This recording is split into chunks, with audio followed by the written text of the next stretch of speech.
الحمد لله الذي لم يتخذ ولدا ولم يكن له شريك في الملك ولم يكن له ولي من الذل وكبره تكبيرا. اللهم صل وسلم على نبينا ومولانا محمد صلى الله عليه وسلم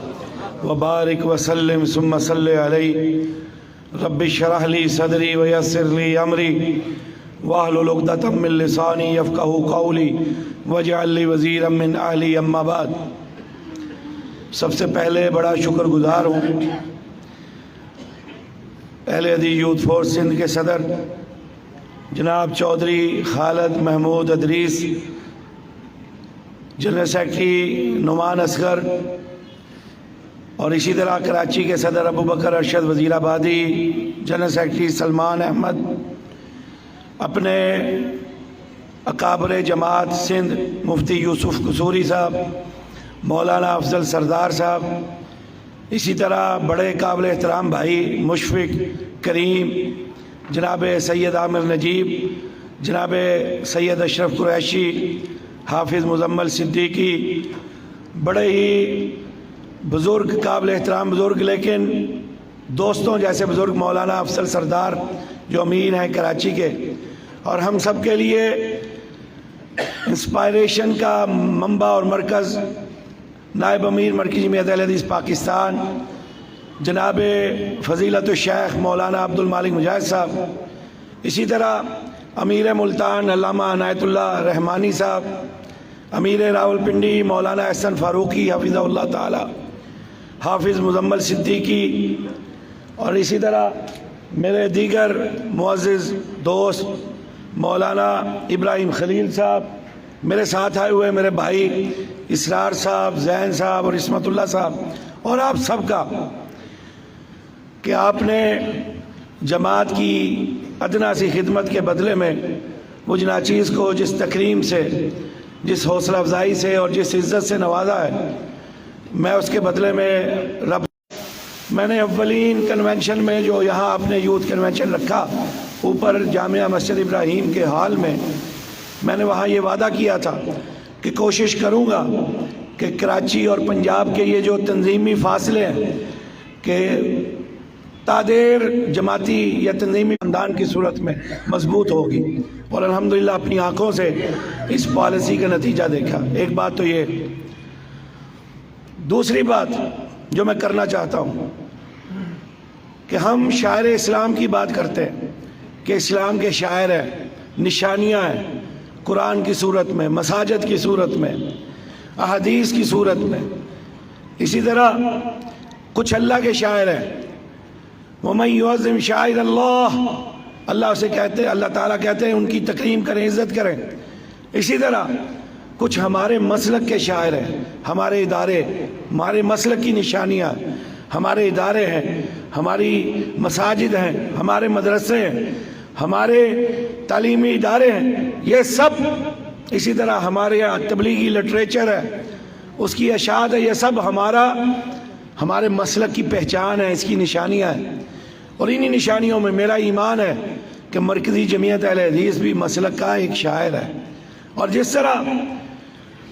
باقی شاعر کی تکریم اور عزت اور ان سے انسلاک اور ان سے تعلق اور نسبت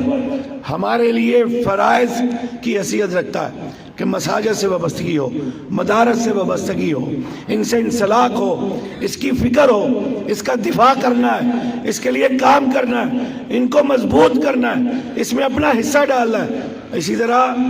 مرکزی جمعیت اہل حدیث پاکستان اکابر اور اسلاف کی وہ جماعت ہے جس نے ہر شعبہ زندگی میں اپنی مسائی جلیلہ اور جمیلہ کے ذریعے یہ بات ثابت کی ہے کہ مسلک کی اشاعت اور فروغ کے لیے، منہج محدثین کے فروغ کے لیے جس قدر کوشاں یہ جماعت ہے، کسی اور کو یہ توفیق یا یہ اعزاز حاصل نہیں ہو سکا جو مرکزی جمعیت اہل حدیث پاکستان نے الحمدللہ زوردار انداز میں اپنے کردار کو ثابت کیا. باقی سب باتیں چھوڑ دیں. آج انٹرنیشنل میڈیا میں پیغام کا ابھرتا ہوا نام مرکزی جمعیت اہل حدیث کی کارکردگی کا منہ بولتا ثبوت ہے. کچھ اور نہ بھی ہو، کسی اور میدان میں کارکردگی نہ بھی ہو، پیغام کی صورت میں جماعت نے وہ تحفہ اس مسلک کو، منہج کو اور جماعت کو دیا ہے جس کا آج اپنے بھی اور پرائے بھی اعتراف کرتے ہیں۔ بلا شبہ اس کے لیے شاید وسائل نہ تھے، شاید اس کے لیے وہ تیاری نہ تھی، لیکن ہمارے اکابر نے اور قیادت نے، جناب ساجد میر صاحب نے، جناب حافظ عبد الکریم صاحب نے اور جناب مولانا عبد المالک مجاہد جیسے اکابر نے عزم کے ساتھ، ولولے کے ساتھ، حوصلے کے ساتھ یہ ایک مشکل ترین کام جو ہے اس خواب کو شرمندہ تعبیر کیا۔ دو باتیں یہ ہو گئیں، ایک تو مسلک اور کی نشانی سمجھ کے، شاعر مسلک سمجھ کے اس جماعت سے اپنی وابستگی اور انسلاک کو اپنے ایمان کا حصہ اور جزء بنا لیں کہ اس جماعت کے ساتھ تعاون بھی رکھنا ہے، اس جماعت سے انسلاک بھی کرنا ہے، اس سے محبت بھی کرنی ہے، اس سے رشتہ بھی رکھنا ہے، اس کو مضبوط بھی کرنا ہے۔ اور تیسری بات کیوں کرنا ہے، اس میں بات کر کے اپنی گفتگو سمیٹنا چاہوں گا۔ آج کا پرفتن دور بالخصوص نوجوانوں کے لیے الہاد، عریانی، فحاشی، شیطانی معاملات اور اسی طرح لادینیت، اس نے ہم سب کو اپنی لپیٹ میں لے رکھا ہے۔ قرآن کا مطالعہ کریں تو معلوم ہوتا ہے بہت صدیاں قبل نوجوانوں کے ایک گروہ کو بھی اپنے عقیدے کے لیے اسی طرح کے فتنوں کا سامنا تھا۔ عقیدہ توحید کے لیے قرآن کہتا ہے انہم فتیۃ آمنوا بربہم وزدناہم ھدی۔ اصحاب کہف، ان نوجوانوں کو بھی اپنے عقیدے کے تحفظ کے لیے فتنے کا سامنا تھا، اور اس کے لیے انہوں نے کیا سمجھا، کیا سوچا، کیا ترکیب اختیار کی؟ انہوں نے ایک غار میں پناہ لی کہ ایسا نہ ہو کہ اس زمانے کے فتنوں میں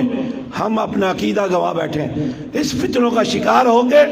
ہم اپنے عقیدے سے ہاتھ دھو بیٹھے، ہم اللہ کی توحید سے ہاتھ دھو بیٹھے، ہم صراط مستقیم سے ہاتھ دھو بیٹھے۔ اگر ہم اصحاب کہف سے کوئی اور سبق حاصل نہیں کر سکتے تو یہ سبق تو لے سکتے ہیں کہ آج کے پرفتن دور میں فتنوں سے بچنے کے لیے گو غار نہ صحیح، لیکن یہ جماعت کا پلیٹ فارم اور نوجوانوں کے لیے اہل حدیث یوتھ فورس کا پلیٹ فارم وہی غار ہے جو آج کے، اور وہی چھتری ہے، وہی پلیٹ فارم ہے جو آج ہم لوگوں کو اس دور حاضر کے فتنوں سے محفوظ رکھ سکتا ہے۔ گو یہ بات اپنی جگہ بجا ہے، غار میں پناہ لے کر وہ دنیا سے کٹ گئے تھے، بے خبر تھے، اور اس قدر بے خبر تھے جب بیدار ہوئے انہیں معلوم نہیں تھا کہ باہر کے حالات کیا ہیں۔ وہ سکے جو ان کے پاس تھے وہ اس وقت نہیں چلتے تھے، لیکن ہاں میں اتنی بات ضرور کہوں گا، آئیے جس طرح اصحاب کہف نے اپنے عقیدے کے تحفظ کے لیے، اپنے نظریات کے تحفظ کے لیے، اپنے منہج کے تحفظ کے لیے کہف کو، غار کو اپنے لیے ایک محفوظ پناہ گاہ سمجھا کہ یہاں پہنچ کر ہم اپنا مقصد حاصل کر سکتے ہیں، تو میرے بھائیوں آپ کیا سمجھتے ہیں، کیا تنہائیوں میں رہ کے، کیا مسجدوں میں دبک کے، کیا لا تلقی اختیار کر کے، جماعتی اور اجتماعی زندگی سے دور رہ کے آپ انہی فتنوں سے بچ سکیں گے؟ قطعاً نہیں بچ سکیں گے۔ اور اگر آپ کو کوئی یہ سبق پڑھاتا ہے وہ آپ کے ساتھ خیر خواہی نہیں بلکہ آپ کے ساتھ دشمنی کر رہا ہے۔ اپنا اپنا کام کرو، اپنی اپنی مسجد میں رہو، اپنے اپنے مدرسے میں رہو، اجتماعی زندگی کا فائدہ نہیں، انفرادیت کام ہونا چاہیے۔ یہ سب ہیلے اور بہانے، اور پھر یہاں تک تشدد کرتے ہیں کہ جماعت کو بت قرار دے دیتے ہیں۔ میں اس کا جواب میں یہی کہوں گا، ایسے لوگ اس مرض کا شکار ہیں کہ ان باتوں کی آڑ میں اجتماعیت کی ضرورت نہیں، جماعت کی ضرورت نہیں، اور انفرادیت کی بات کرنے والے در حقیقت جماعت کی نفی کر کے اور جماعت کو بت قرار دے کے اپنی ذات کا بت پجوانا چاہتے ہیں۔ ایسے لوگوں سے پرہیز کریں، جماعتی زندگی اختیار کریں، جماعت سے انسلاک کیجئے، اور کوئی صورت نہیں ہوگی اس دور حاضر سے کے فتنوں سے بچنے کے لیے۔ اور اس سب میں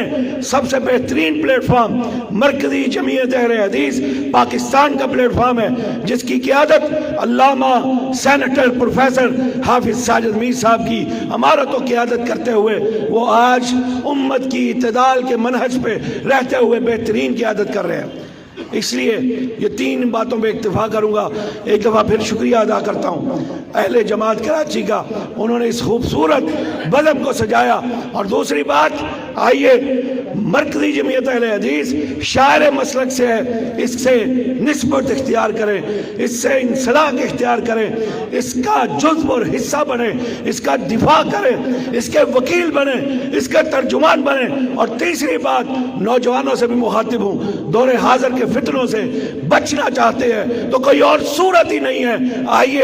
جماعت کے پلیٹ فارم مرکزی جمعیت پہ آئیے اور اہل حدیث یوتھ فورس کا ساتھ دیجئے۔ اسی صورت میں ہم ان فتنوں کے دور سے بچ سکتے ہیں۔ اور انشاءاللہ العزیز میں آخر میں یہ کہنا چاہوں گا، اپنی ساری تنظیمی زندگی میں کراچی کے سندھ کے احباب نے جس قدر میرا ساتھ دیا، قدم بقدم چلے، شانہ بشانہ چلے، اللہ ان کو جزائے خیر عطا فرمائے۔ اور اسی طرح کابرین جماعت کا جنہوں نے سرپرستی کی، حوصلہ افزائی کی، پشتیبانی کی، اسی کی وجہ سے آج یہ شاندار اور جاندار نتائج جو ہیں وہ احباب جماعت کے سامنے ہیں۔ وآخر دعوانا ان الحمدللہ رب العالمین۔